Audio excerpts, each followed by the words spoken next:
Hello, welcome to this session. I'm sorry to say that my voice is not that good today. I've been talking too much the last couple of days and especially last night at the excellent party. So I'm sorry. I hope that you can understand me and hear me if my voice fails. So I'm sorry. My name is Marianne Weinreich. I'm a mobility consultant. I have worked with mobility and cycling for the last 10 years. The last 2 at the company Växjö.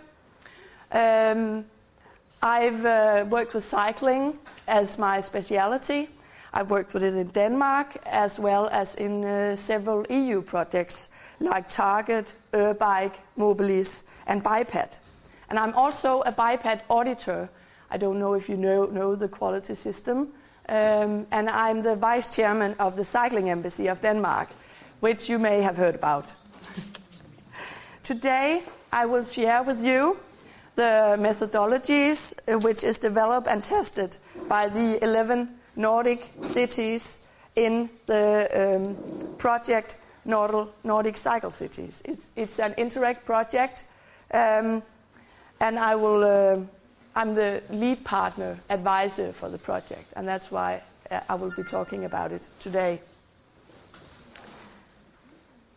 During the past year, these 11 Nordic municipalities from Denmark, Norway and Sweden in the Kattegat-Skagerrak region have worked together to build a strong network to increase cycling, the modal split of cycling in the region, but especially in the local municipalities. The cities are Frederikshavn, which is a lead partner, Viborg, Silkeborg and Randers from Denmark, and from Norway, from Norway, that's that one. We have Kristiansand and Sandefjord, and from Sweden, Varberg, Mölndal, Svenljunga, Tranemo, and Mariestad. So it's a big project with 11 cities.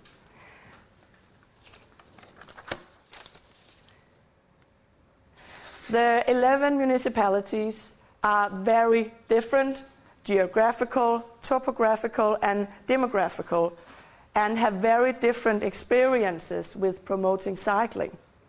Their experiences depend, among other things, of local cycling culture, national traditions, cycle traffic legislation, local political focus, and differences in organization and resources. And the modal split is also very different in the cities. In the Danish cities, the modal split is between 16 to 25%. In the Swedish, around 10%, and in the Norwegian cities, about 6%. Despite their differences, they have come together with the common goal to keep the cyclists that they already have on their bikes and to have more cyclists on the bikes, to get people moving on 2 wheels instead of 4. And the purpose is, of course, to reduce the CO2 emissions from traffic, prevent congestion, and improve health conditions.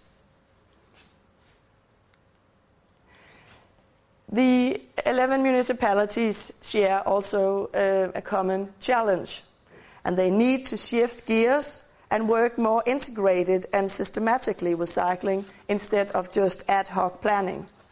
So they need to get cycling on the political agenda, as Gil Penalosa talked about. This is it's a political issue. And they also have to have an organization that can do the work afterwards, do the action. And in Denmark, as well as internationally, all experiences show that there's some critical issues, some critical factors that need to be addressed if you want to increase the modal split of cycling. It's very important to create political commitments, as Gil also stated very clearly, and to establish a formal organization that can carry out the visions of the politicians. Because without the political commitment and a formal organization, planning cannot be anything but ad hoc. It cannot be integrated or systematic if it isn't committed politically.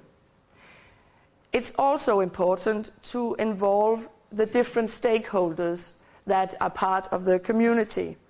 And it is within the council, different departments that work with health and climate change and environmental issues. They have to work together towards a common goal.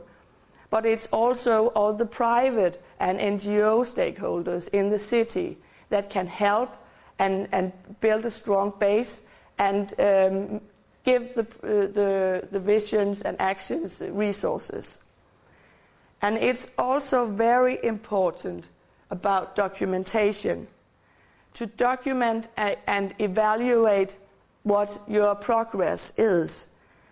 Because one, you can show the politicians that what you're doing is working, or if it isn't working, you can learn how to be better. And you cannot do that if you don't evaluate and look at and document your results. So that knowledge is really important, and that knowledge also needs to be shared with others, because it's just crazy that everybody is inventing the wheel. We have to work together. So that's also in the method and competence development phase. And that network is part of that. And to make sure that all these critical success factors are addressed in this project, all the partner cities have to produce 3 very important documents. They have to create a local bicycle strategy where they set up political goals and visions for what they want to accomplish within a time frame that they decide. Is the vision for 10 years, 15 years, or 20 years? And they need afterwards to create an action plan which clearly states how they are going to reach the political goals, how the organization is going to make sure that the goals are really going to happen. And also, they have to do 2 bicycle accounts. You may have heard about this. It's the city of Copenhagen have done bicycle accounts for the last 12 years, and many other Danish cities are now doing so-called bicycle accounts, where you take the key numbers in cycling and you ask the citizens what they think about how satisfied they are with the city, what they do, where they cycle, where they go, because it's about the people, as we heard all through yesterday. This is about the people. So it's important to come out and ask the citizens what they think. And of course, the knowledge sharing part is being part of a project like this.